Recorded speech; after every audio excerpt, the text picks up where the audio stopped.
Lagi ada di mana ini? Di Kofikan. Hah? Kofikan. Kofikan. Kofikan Kopikan Kalibata Kalibata City. Kalibata City. Ini di apartemen ya di bawahnya ya? Iya, ini di apartemen Tower Gaharu. Tower Gaharu ini gue sih udah nyobain kopinya mantap. Gue pinjam tempatnya ya buat diskusi ya. Ya, makasih. Nah, rekan-rekan sekalian, para netizen, kita didampingi oleh 2 bidadari dan 1 pengamat.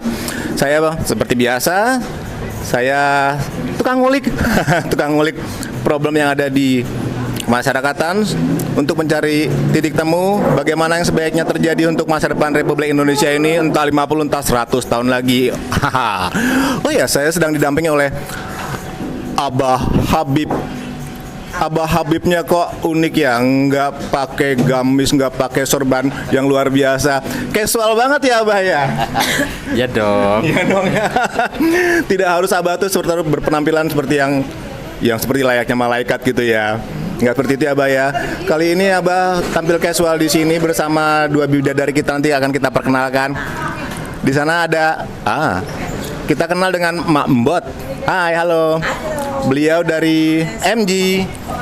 MG itu apa ya?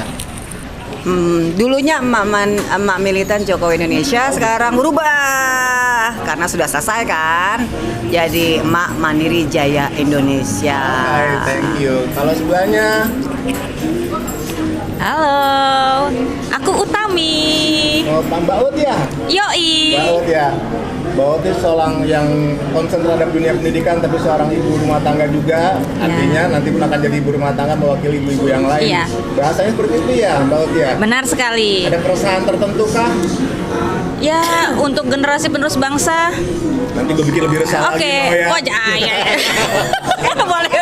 Soalnya kita sudah divaksin, Iya. dan lagi santai. Tadinya kita pakai masker nih, gitu loh. Tapi tetap ya prokes. Prokes, Jaga jarak. Betul. Nah, boleh pinjam lagi ya? Saya mau nanya-nanya dulu ke Abah, boleh ya? Abah boleh ya? Bah, saya minta tolong bantu dong sebagai anak bangsa yang concern terhadap kehidupan bernegara ini ya. Saya kadang-kadang bingung Abah ya.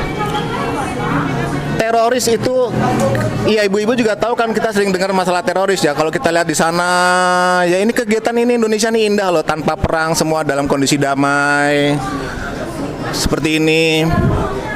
Apa yang terjadi kalau terjadi peperangan seperti di negara-negara lain yang saat ini belum adem ya? Kita bersyukur loh, kita punya Pancasila. Ya benar rekan-rekan sekalian, ujung-ujungnya diskusi ini akan mengarah ke dasar negara kita. Abah mau nanya dong Abah ya.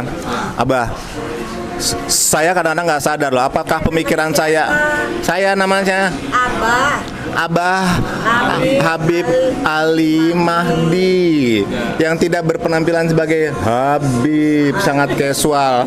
Gue demen. Ya. Habib Pancasilais loh. Habib Pancasilais ya. Ya.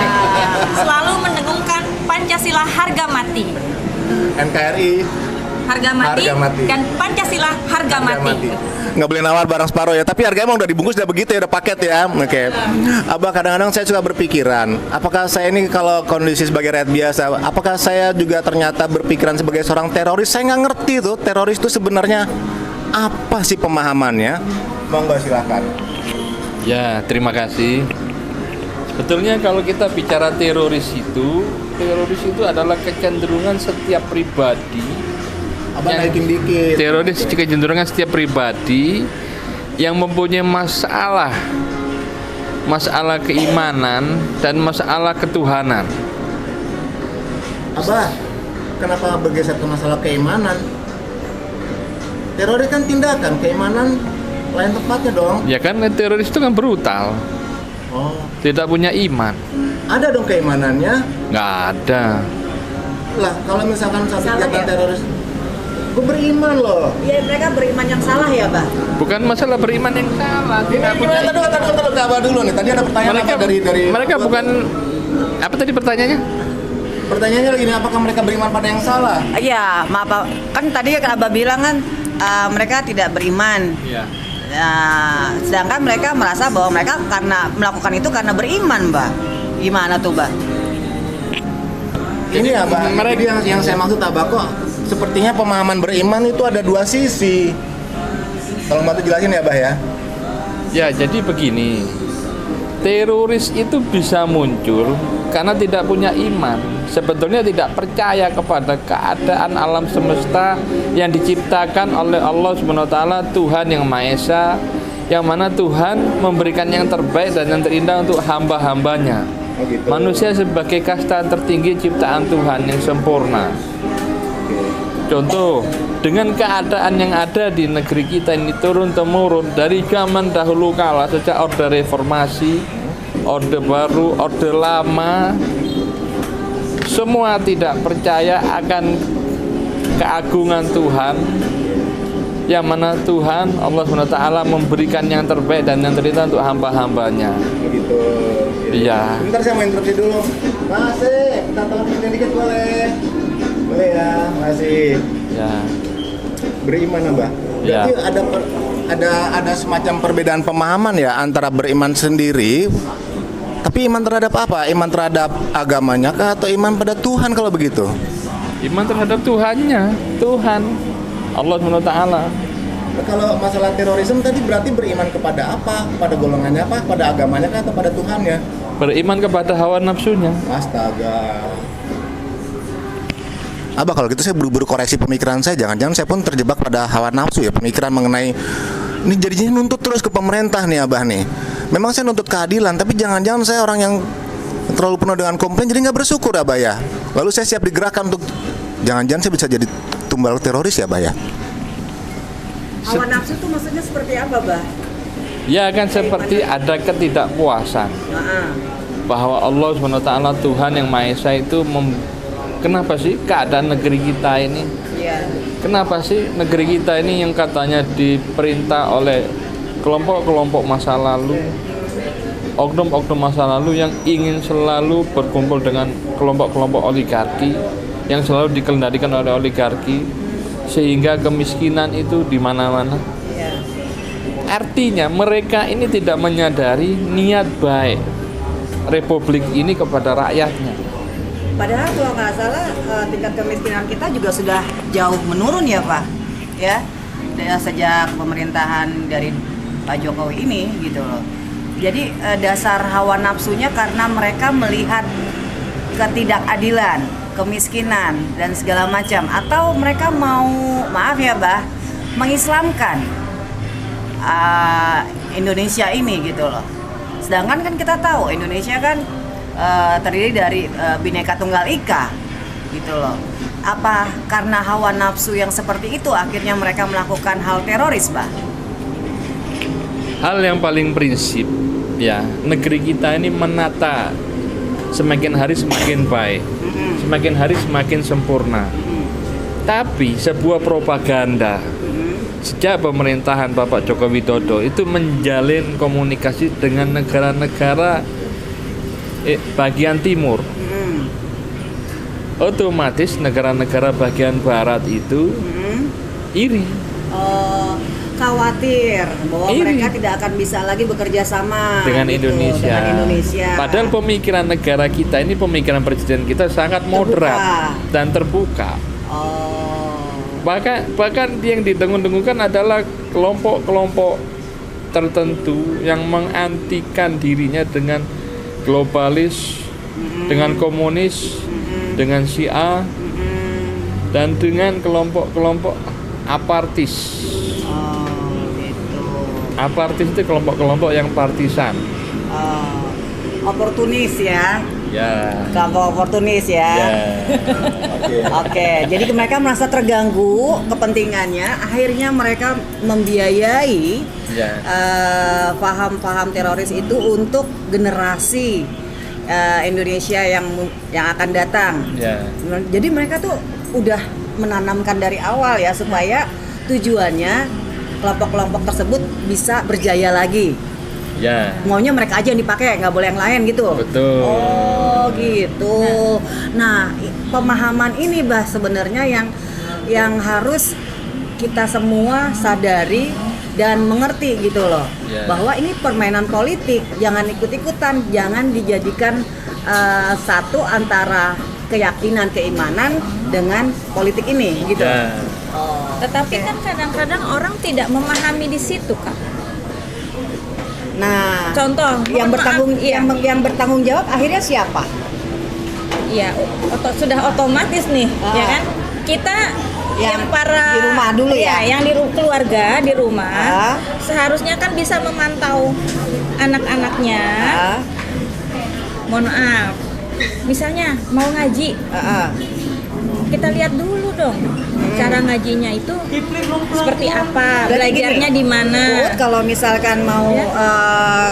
anaknya ikut pengajian, Uut ikut dulu nih pertama kali nih untuk memantau dulu. Ya, aku sih nggak ikut, tapi setelah anakku pulang, aku tanya iseng, Ah, tadi belajar ngaji apa? ah. Misalnya, oh aku mengkaji isi Al-Quran mah. Ah. Ternyata kita wajib loh pakai jilbab, Iya. ya kan? Ah, Padahal jilbab itu hanya dianjurkan, bukan begitu, Bang? Ya, betul. jadi bukan wajib. Bukan Bukan. diwajibkan kan? Ada loh ayatnya. Ibaratnya ada. sunnah gitu. Apa? Ada coba. Surat An-Nur. Ada, cuman kan ada yang lebih berwenang untuk bahas itu. Gue nggak mau ngangkat itu. Ini ibu-ibu ini terlalu masuk ke area politik. Tapi memang pada dasarnya kan ibu-ibu ini penggerak ya. Ini ya, ibaratnya saya mau mempertegas aja. Tadi kan si Utami bilang anaknya mengkaji tentang jilbab wajib. Lalu Utami menjelaskan lagi sesuai dengan pengetahuan dia ke Iya. anaknya, meluruskan bahwa Apa? silahkan. Iya, saya bilang bahwa jilbab itu bukan diwajibkan, tapi dianjurkan. Enggak sini pinjam mic-nya. Lo tau nggak kalau yang namanya pembawa acara begini rese, nah kayak begini. Orang lagi ngomongin teroris ke pengajian. Walaupun memang arahnya ke sana, entar dulu gua lagi ada abah, lagi mau ada abah, gue mau nanya yang detail dulu boleh ya? Saya nanya yang detail dulu ya. Bah mau nanya Bah. Apakah teroris hanya berbicara dari area atau sudut pandang agama tertentu? Kalau begitu mah agama lain juga bisa aja kita bilang teroris. Buktinya Inggris sama Irlandia nggak kelar-kelar tuh. Apakah mereka saling menteror? Nah, kita kembali ke sini lagi. Jangan-jangan pemahaman saya mengenai teroris sendiri itu belum tegas ya, atau belum bisa membedakan mana yang baik, mana yang buruk gitu ya, Bah ya. Tolong bantu Abah. Konteksnya bukan sesimpel itu. Konteksnya adalah yang terjadi di negeri kita ini untuk mengacaukan pemerintahan, untuk membuat rakyat jadi gelisah. Konteksnya di situ. Makanya rakyat kita terlatih, mentalnya terlatih betul-betul sejak zaman 45 menghadapi peperangan Belanda, Jepang, dan sekarang menghadapi teroris sangat terlatih. Ada bom udah nggak kaget lagi. Malah jadi bahan lucu-lucuan. Wah, iya. Terbiasa ya. Ada bom nggak kaget lagi. Berarti Bah, sebenarnya yang pihak-pihak yang membiayai teror itu, pihak-pihak yang tadi berkepentingan, agak-agak itu dong ya, agak-agak sebel juga ya. Dikasih ini nggak mempan, dikasih ini nggak mempan. Ini Indonesia maunya apa sih gitu? Mau dihancurin dari segala arah nggak mau juga. Iya. Gimana tuh Mbak ya? Mereka udah kayak Hopeless ya? hopeless kali ya. Ya pasti. Tapi kita tetap jangan lengah ya, Mbak ya. Pasti. Karena mereka akan terus-terusan untuk menanamkan bibit-bibit teroris Iya. itu. Satu lagi, Bang. Generasi penerus bangsa yang saat ini lagi manak-manaknya loh menggunakan cadar. Iya. Nah, menurut Abah bagaimana sih? Ada yang bilang loh, tuh kan kena COVID, semua bercadar. bisa banget. Menurut Abah gimana? Cadar itu apakah diwajibkan dalam Islam ataukah hanya budaya dari Timur Tengah saja? Cadar itu budaya. Sejak zaman sebelum Nabi Muhammad, sejak zaman Nabi Ibrahim itu sudah ada budaya. Kembali lagi ke permasalahan yang paling pokok tentang teroris itu penanaman pendidikannya yang sangat ekstrim. Bang mau nanya Bang, Maaf, pembawa acaranya cerewet. Iya, jadi gini ya, Bah. Kalau kita lihat teroris dan apa ya? Teroris kan berarti adanya ketidaksepakatan antara pihak tertentu dengan pemerintah, maka dimasukkan dalam kategori sebagai teroris. Betul ya, Bah ya? Bukankah itu karena faktor keadilan? Maksud saya keadilan berbagi kursi politik gitu loh, keadilan berbagi bisnis apa? Sebenarnya jangan-jangan bisnis ujungnya, Bah ya? Ya pasti itu untuk keadilan dengan tujuan tertentu. Ada yang bisnis, ada yang kedudukan. Berarti sejauh ini rakyat yang terlibat dalam kegiatan teroris dia hanya jadi korban karena dia nggak tahu ya bahwa ini ada belakangnya ada urusan bisnis dan berbagi-bagi kekuatan politik. Seperti itu kah? Pasti. Itu cuma masalah pengaruh ya. Pengaruh ujung-ujungnya adalah uang yang dibagi bersama golongannya. Pengaruh hanya masalah tahta dan harta. Tahta dan harta. Oh itu Ya. dasarnya seperti itu. Pendampingnya wanita. 72 bidadari itu. Bukan 7 Nanti dulu. Pendampingnya adalah wanita. Iya, 72 bidadari. 701 kah 20 jam? Maaf, saya terlalu detil. Maaf, nggak boleh kebablasan, nggak boleh ya. Iya, aduh. Tapi banyak juga yang belum kok saya bilang ngomong kayak gitu ya. Maaf, atau mungkin mereka tidak sadar atau belum sadar bahwa ternyata kegiatan itu sebetulnya tidak baik ya, Bah ya. Tapi Bah, saya mau tanya, kenapa paham-paham radikalis dan teroris itu bisa masuk ke generasi anak muda nih? Karena tadi Ut bilang bahwa tidak ada tuh yang teror yang umurnya 50-an tahun ke atas ya kan, selalu yang 20-an atau 30-an ke bawah. Iya. Nah, kenapa Bah? Kenapa mereka dipilihnya yang itu? Terus bagaimana caranya mereka untuk merubah jalan pikirannya yang benar-benar yakin bahwa mereka membela agama gitu, dengan melakukan hal itu? Caranya gimana mereka sampai paham itu bisa masuk, dan biasanya berapa lama, dan ciri-ciri orang yang menjadi target mereka tuh seperti apa? Ya ciri-ciri, jadi yang pertama pemahaman itu bisa masuk ke anak-anak muda. Karena satu, anak-anak muda ini selalu haus akan ilmu, Oh, pengetahuan. Pengen mencari ya. Dan jujur aja sejak pelajaran Pancasila dan kewarganegaraan dihilangkan, ditiadakan, itu mereka sudah bergerak dan bergerilya untuk masuk. Tapi sebelumnya itu sejak tahun 79. Hah, lama juga dong. Iya.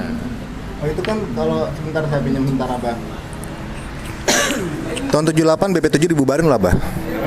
Tahun 78 BP7 dibubarin. Iya, Artinya pada saat itu mereka berupaya penuh nih, ada suatu peluang-peluang ya. Oh gitu. 79 mulai masuk. Berarti kalau gitu apa udah mengakar seperti ini kita nggak tahu ya. Dan apakah berarti solusinya adalah kembali ke basic, kembali kepada Pancasila? Oh. Iya, aku juga miris kayak ngelihat di beberapa video-video seorang anak SMA menyanyikan lagu Garuda Pancasila aja kayak balonku.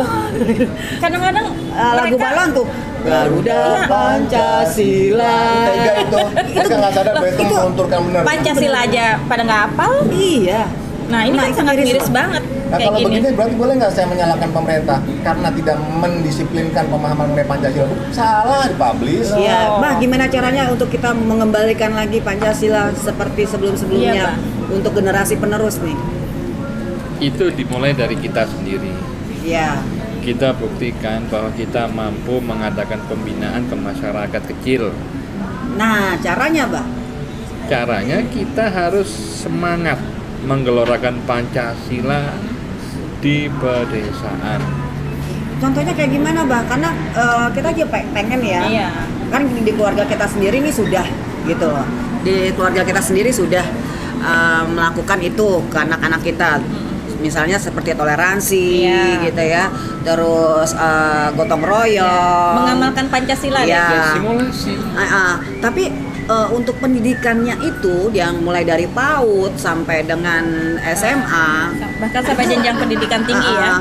itu bagaimana? Apakah harus pemerintah juga konsen terhadap kurikulum itu sendiri yang mengutamakan bahwa kayak dulu ya. Kayak dulu ada P4 ya. Ada P4, terus pernah ada tahu. PMP ya, Pendidikan Iya. Moral Pancasila, terus sekarang PKN ya. Nah, kalau nggak salah, saya aja dulu waktu mau kerja, melamar pekerjaan setelah lulus dari kuliah, itu harus disertakan sertifikat P4. P4.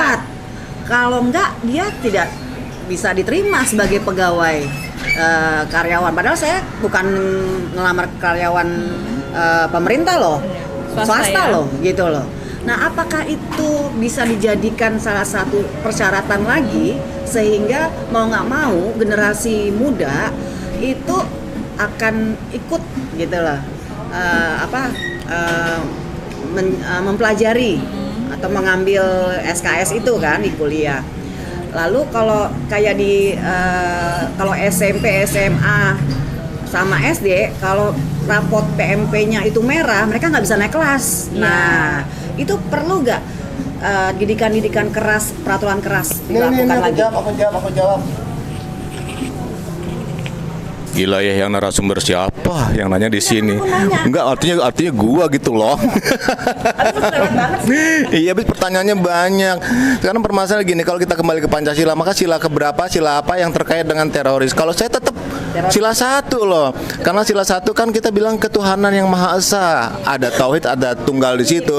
Bukan pada agama atau kepada aliran tertentu. Saya sih kalau Abah tadi bilang mengenai keimanan, iya, iman kepada yang Maha Kuasa.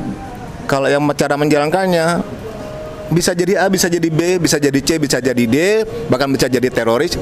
Kita nggak tahu. Jangan-jangan cara nggak sadar pun saya dididik melalui cara yang salah. Lalu saya dibilang, kalau saya rakyat ya, ternyata pun kalau saya masuk kegiatan teroris adalah tumbal, karena saya nggak tahu, karena di belakangnya adalah bisnis dan kekuasaan seperti itu, Abah ya. Ya betul. Tapi yang paling prinsip sekali adalah perubahan kurikulum.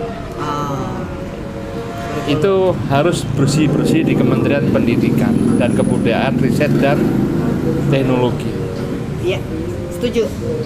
Ya, penggalaan kembali kurikulum pendidikan moral Pancasila dan kewarganegaraan Dari cinta negara dan kebangsaan. terus yang semuanya kehidupan berbangsa bernegara sesuai dengan Pancasila ya. Ya, dan perlunya lagi pelajaran mata kuliah pendidikan sejarah perjuangan bangsa. PSBB. PSBB. Oh iya. Itu pelajaran kesukaan aku tuh. Bah, sekarang sejarah banyak yang dirubah-rubah, Bah. Gimana tuh, Bah? Iya, seperti kemarin Kiai Haji Hasyim Asy'ari itu nggak diakuin dalam sejarah di kurikulum sejarah apa itu di Kementerian Pendidikan. Akhirnya salah satu dirjennya mohon maaf. Ya, itu kelolosan lagi ya. Ya. Sama Perpu yang 50 ya. 57 Iya. bahwa Pancasila mau dihapuskan. Itu salah lagi ya. Iya. Kenapa kelolosan terus ya? Apa terlalu banyak kadrun ya di dalamnya? No. Dan sudah waktunya bersih-bersih di dalam seluruh kementerian. Betul. Bersih-bersih di dalam Seluruh kementerian. Seluruh kementerian. Sekarang ke saya lagi. Kalau gitu tadi ada yang keceplosan masalahnya. Baiklah, saya mungkin saya salah ngomong. Saya mungkin cebong, saya mungkin juga kaprun. Apa tadi namanya? Kardus. Hati-hati ya. Bukan, maksud saya gini, itu tidak seperti itu ya. Saya adalah putra-putri bangsa. Jadi saya sendiri worry kok ada kadrun, ada cebong. Tapi fine lah, itu mungkin sudah berlangsung sejauh ini ya. Dia ada satu peran yang untuk pelurusan kondisi. Tapi rupanya yang merekatkan Indonesia kembali tetap Pancasila. Ya betul. Tapi susahnya bangsa ini nggak paham kalau Pancasila itu diprakondisikan. Maksudnya gimana, Pak? Ya artinya diprakondisikan, seandainya tanpa Pancasila gimana hidup kita ini berbangsa dan bernegara. Oh, ada yang maksudnya mau ke arah-arah yang itu ya, Bah? Prakondisi. Tapi kan nggak bisa Pancasila itu Jadi diuji arah coba. teroris dan radikal itu mau memprakondisikan bagian Pancasila. Pancasila ditiadakan. kehidupan berbangsa dan Tidak bernegara. usah pakai Pancasilaan gitu. Ya. Aduh, aku nggak setuju banget itu. Sini saya ambil alih deh. Biarin, karena saya juga ada worry ya, teman-teman. Saya sih ngelihat satu-satu. Saya juga dari darah saya Pancasila ya. Karena ternyata untuk meruntuhkan republik ini, ujung-ujungnya adalah kalau dulu menanggalkan Pancasila lalu akan meninggalkan Pancasila itu berbahaya. Nah, semoga kita segera kembali sadar bahwa sila 1 benar-benar sifat Tuhan loh, ke Tuhan, menuju Tuhan yang Maha Esa, yang Maha Tunggal ya. Itu kan ada di dalam setiap jiwa kita. Jadi Pancasila, betul, saya sepakat sama Abah, itu adalah, menurut saya Pancasila adalah individual life system. Setiap individunya bagus, maka bangsa sendiri adalah susunan individu, rakyat banyak ya. Jadi semua jadi bagus juga. Tapi saya akan beralih ke Mbak Ut. Anda ini pendidik loh. Berasa nggak kalau yang Anda berikan kepada, misalkan ya, sebagai pengamat sekaligus pendidik ya, apa yang akan terjadi kalau Anda memberikan materi yang salah sementara Anda sendiri nggak tahu kalau itu salah? Coba. Ya harus segera sadar diri ya. Kalau saya ini misalnya, saya berbuat sesuatu yang salah, ya saya harus segera sadar diri. Itu kan saya, kalau materinya. Oh, materinya ya harus segera kita revisi, harus segera kita ralat. Sistem sampai negara. Ya kita harus kasih tahu dong. Ke sekolah dulu. Iya, Jenjang gitu ya. benar. Masalahnya ini yang harus kita selamatkan adalah generasi penerus bangsa. Oh gitu. Jadi Ut kalau misalnya lagi ngajar, pelajari semua referensi dulu, Iya. dilihat dulu. Tiba-tiba nih Ut udah merasa bahwa Ut ini ya udah klop nih, terus ngajar. Tiba-tiba ada anak muridnya yang protes, Bu ini nggak begini-begini. Itu tindakannya Ut gimana? Ya saya kaji kembali. Kita kan di kelas juga kan bukan berarti tenaga pengajar itu benar-benar benar gitu ya, harus tahu. Iya Kayak kan? diskusi ya? Iya, jadi saya lebih suka sharing kepada orang yang anak-anak didik kita, ya kita harus melakukan sharing. Di kelas itu bukan berarti kita harus Guru. kamu harus patuh terhadap saya ya. yang ditiru. Iya.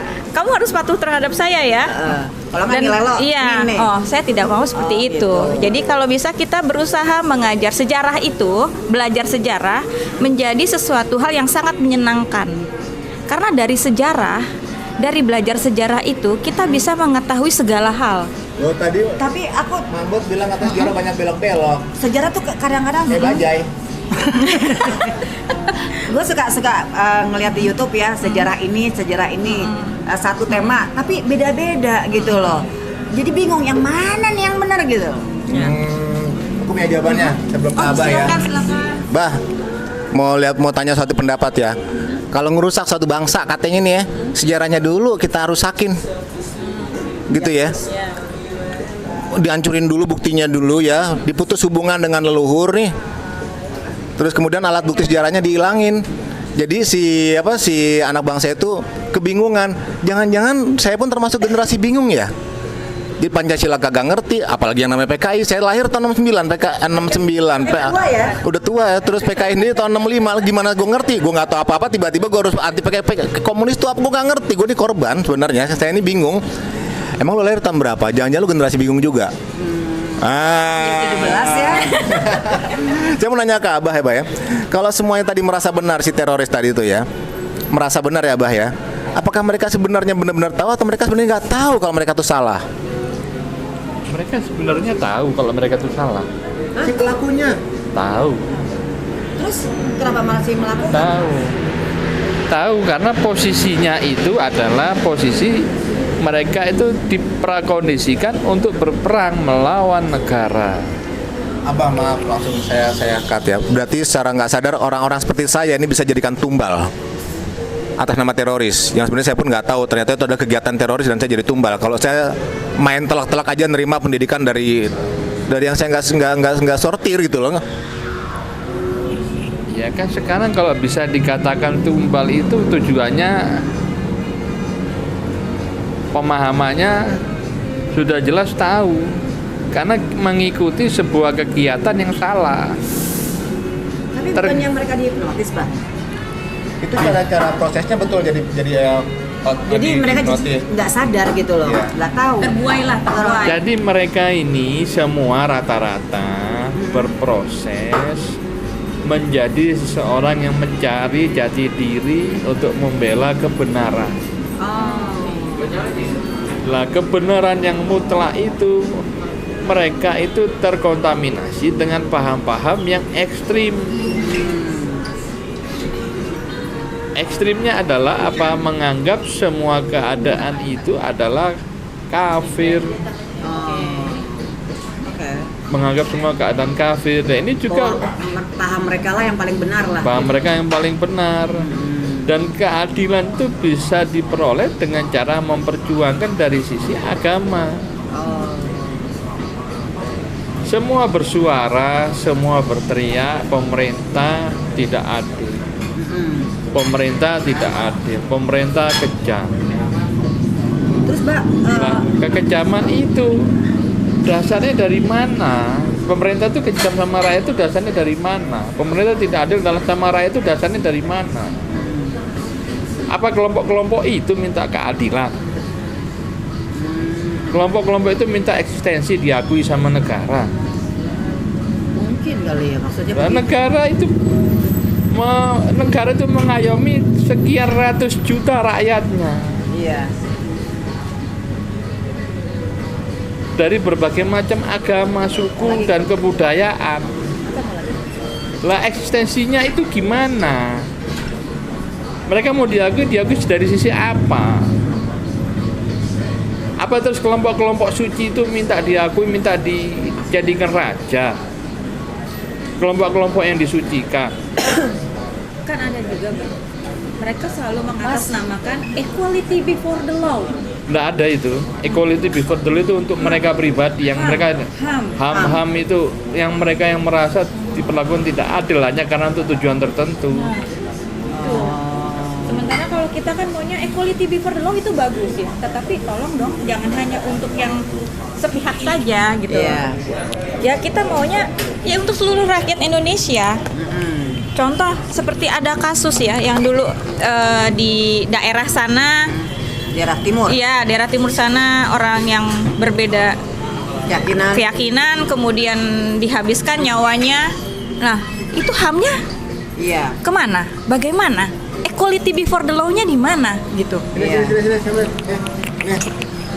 Mumpung boleh berisik saya. Teroris juga ya? Dulu dari saya nih si generasi bingung nih. Udah. Kalau saya kan bilang generasi bingung, atau selebihnya bingung kan adalah saya, Mbak Ut. Atau sebenarnya saya adalah generasi yang ditipu. Nanti dulu. Jadi dampaknya Lo kok mau ditipu gitu? Dampaknya Dampaknya adalah bahwa sekarang informasi hampir tanpa batas. Saya sendiri yang harus mensortir informasi itu. Jangan sampai karena ketidaksengajaan saya, karena ketidakpahaman saya mengenai sila 1. Bahwa di sila 1 kan kita tidak bicara agama, ke Tuhan, semuanya bicara Tuhan ya. Tauhid ya. Ya akhirnya saya bisa saja terjerumus pada hal yang salah. Karena saya sebagai generasi bingung, supaya nggak bingung cuma satu obatnya. Suka nggak suka, saya harus kembali lihat nilai-nilai dan norma yang ada di dalam Pancasila, sekaligus dasar negara Republik Indonesia. Jadi saya sih menyudahi dari saya sendiri seperti itu. Saya memutuskan kesimpulannya begitu, saya harus membentengi diri sendiri supaya saya nggak jadi tumbal, rugi lah. Tapi semua nanti boleh loh punya pendapat masing-masing sebelum acara ini, diskusi ini ditutup ya. By the way diskusi ini tanpa edit loh. Saya kembalikan ke Abah ya, ada pesan-pesan yang mendalamkah buat putra-putri anak bangsa? Ya sebaiknya adik-adik kita, anak-anak bangsa ini harus sangat-sangat berhati-hati untuk mencari keadilan. Mencari keadilan untuk dirinya sendiri, baru mencari keadilan untuk bangsanya dan negaranya, tentunya negara kita tercinta Indonesia. Mencari keadilan itu satu, tidak lepas dari keimanan dan tidak lepas dari ketuhanan yang Maha Esa. Pancasila sila 1. Dan Presiden Soekarno itu sangat cerdas dan cerdik. Sila ketuhanan yang Maha Esa itu ditulis berdasarkan estafet dari kitab Taurat, Zabur, Injil, dan Al-Quran. Abah, boleh nggak? Saya mau nanya lagi nih, bagaimana menurut Abah dengan jilbab? Kembali lagi ke jilbab, Bah. Puasan. Iya dong.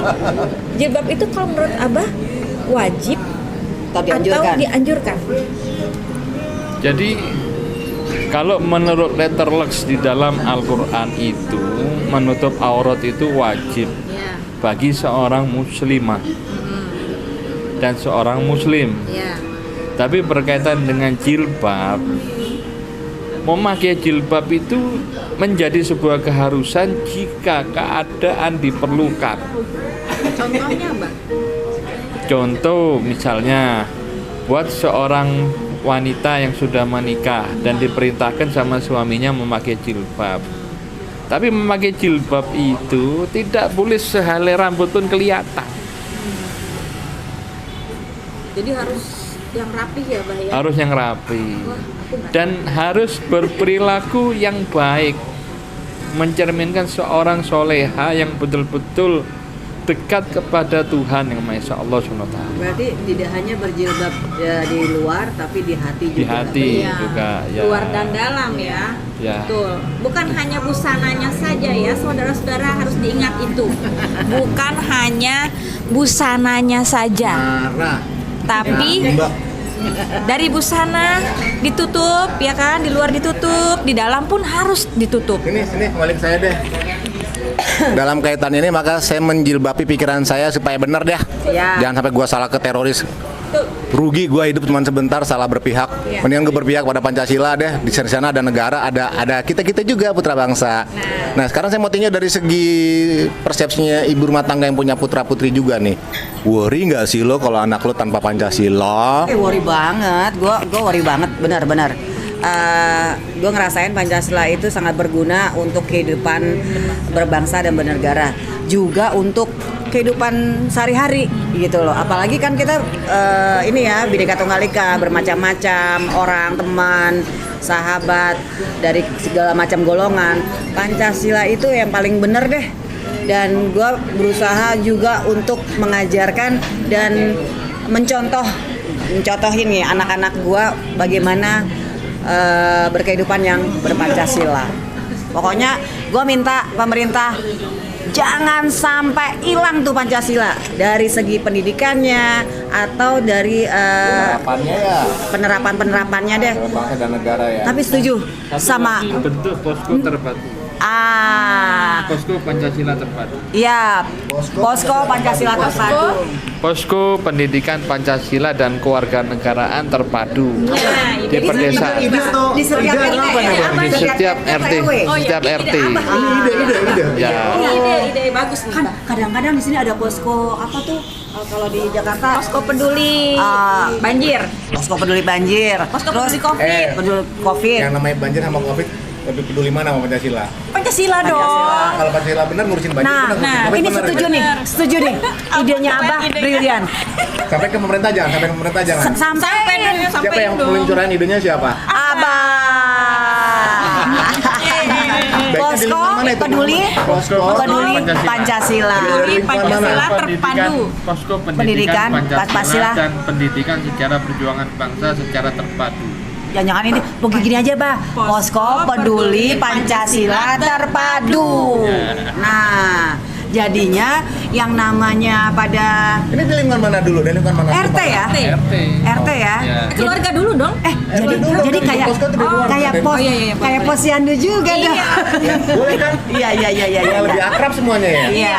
Oke. Jadi kita siap lingkungan prasangka RT ya. Jadi setiap RT harus ada satu orang yang benar-benar Nah Membumingkan itu yang ngajar nanti orang-orang seperti Mbak Uut tuh. Oh iya, Iya. saya siap. Terus kemudian yang mau tahu keluarganya seperti ibu ini. Iya. Yang ngeluarin kurikulumnya siapa? Abah. Lumayan ya ide-ide begini ya. Iya. Ini kalau diterusin seru juga ya. Seru dong. Negara jadi akur adem ya. Iya. Pembangunan bisa berjalan. Lu bayangin kalau lagi begini tiba-tiba di belakang lu ada bom meledak. Kita nggak bisa happy. Kita di sini gimana Terus sama anak kita nanti? yang apa tuh kalau misalnya ada dulu zaman pilpres tuh yang di apa orang-orang diniin Apa? digeruduk atau apa gitu. Serangan fajar. Bukan, apa sih? Apa ya? Aduh, kok malah gue jadi itu sih. Digeruduk. Apa sih? Apa yang kalau misalkan tidak boleh suara nyanyi yang gede-gede gitu loh, mengganggu, terus Oh, seperti contoh suara aja, bangunin sahur. bangunin sahur. Nah itu kan sebenarnya warga yang merasa terganggu bisa komplain ke posko itu, ya tah? Ya. Jadi di sana mereka didamaikan, tidak perlu koar-koar. Oh, berarti di situ harus ada untuk terima matra dong, ada APD sama TNI juga di situ. Ada Pakai materai nggak? Ada Babinsa perwakilan Ada Babin Kamtipmas itu ya. di setiap Nggak perlu kelurahan. terima matra langsung di situ ya. Di Perlu setiap- pakai materai nggak? Kan ada Babinsa. Maaf, terus selesai, nggak ada hukum. Iya, jadi Maaf, kayak selesai. hal-hal seperti Beres. itu bisa diselesaikan secara musyawarah mufakat Ya. gitu ya. Jadi sama RT Ya. dan dikasih tahu bahwa ini melanggar Pancasila, gini-gini ya, gitu ya. Ya. Benar ya, Mbak ya? Tapi sebetulnya warga masyarakat itu harus ada pengertian lah. Seperti misalnya penertiban masalah kegiatan membangunkan sahur. Terus yang kedua, penertiban masalah adan.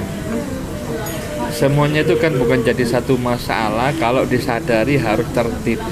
Jadi Tertib mengatur pelaksanaan suara adzan, tertib mengatur pelaksanaan suara membangunkan sahur.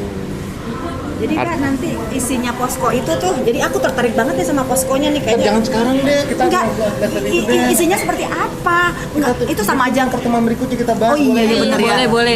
Bener. Ini Rahasia, program rahasia. program keren loh. Karena gue mau menggali Rahasia lebih detail, Kak Abah. Boleh. Bener-bener rahasia. Abah dulu ya, Abah dulu. Iya, boleh deh. Pesannya apa lagi ya? Posko. Ya. Dikit dong, posko pengendalian Pancasila tadi itu yang digagas tadi ya, yang Abah gagas tadi ya. Bisa diwujudkan nggak sih, Bah? Atau cuma nanti jadi sloganitas doang? Ya harus diwujudkan dong. Setiap RT, setiap lurah. Jadi induknya di setiap kelurahan. Terus di setiap RT. RT itu RW punya kurikulum yang jelas dalam pembelajaran Pancasila, kehidupan Pancasila. Oke. Berarti butuh payung hukum juga dari pemerintah ya? Ya jelas perlu SK Presiden Kayak Babinsa gitu ya? kayak Babinsa. Abah, kalau begitu BPIP bisa hidup dong. BPIP. Ya harus. Jadi ada kerjaannya ya BPIP ya? Harus. Maaf. Mama belum suka keceplosan. Hobinya ceplosan dulu deh. Ini gue tutup boleh nggak? Rekan-rekan sekalian, bincang-bincang kita menarik. Cuman gue ada yang lebih menarik tapi tanggung nih. Kita harus ketemu lagi untuk pertemuan berikutnya. Kita akan diskusi dengan Abah mengenai tadi tuh gagasan indah sekali ya buat semangat kebersamaan, kebangsaan ya. Nah, apa yang teman-teman di sini adalah tanpa edit. Jadi emang celoteh di warung kopian seperti ini. Di sini ada mewakili ibu-ibu pengajar dan di sini tokoh masyarakat juga. I'm happy to see you, teman-teman. Mau ada boleh? Pesan buat generasi penerus bangsa. Oke, aku ingin pesan untuk semua generasi penerus bangsa. Jadilah anak bangsa yang bersenyawa dengan Ibu Pertiwi. Ya. Amalkan Pancasila, tanamkan dalam jiwa. Jangan sampai terkontaminasi oleh orang-orang yang tidak mau Pancasila ada di Indonesia. Terima kasih. Mbak Uut, tolong diwakilkan kepada para pendidik semua ya. Saya aja kadang-kadang nggak hafal Pancasila, tapi harus mengamalkan Pancasila. Dan atau sebaliknya, banyak yang hafal Pancasila, tapi luput mengamalkan Pancasila. Itu yang Mengamalin ya. itu yang bahaya. Ya. Hanya tahu doang. Jadi jangan hanya dihafal. Pancasila itu ya harus diamalkan. Oke. Nah, Abah tadi kan kita bahas mengenai teroris ya. Kalau kita bicara teroris kan seram-seram banget ya kejadiannya juga ya. Kita bicara yang adem-adem sekarang ini supaya ya kondisi jadi bagus. Kita hidup damai tuh semua tuh sini nggak ada apa-apa, tenang, tentram. Semoga selalu begini sampai 50 sampai 100 tahun ke depan ya, Abah ya. Abah terima kasih waktunya, Abah ya. Kita akan ketemu lagi di pertemuan kita berikutnya. Tentang posko. Tetap posko ya. Program berikutnya ya. Oke. Posko Pancasila. Terpadu. Oke, thank you. Bye. Pamit dulu ya. Saya Bayu Murti, senang bersama teman-teman sekalian. Silakan kasih komen ya dan subscribe. Bye bye.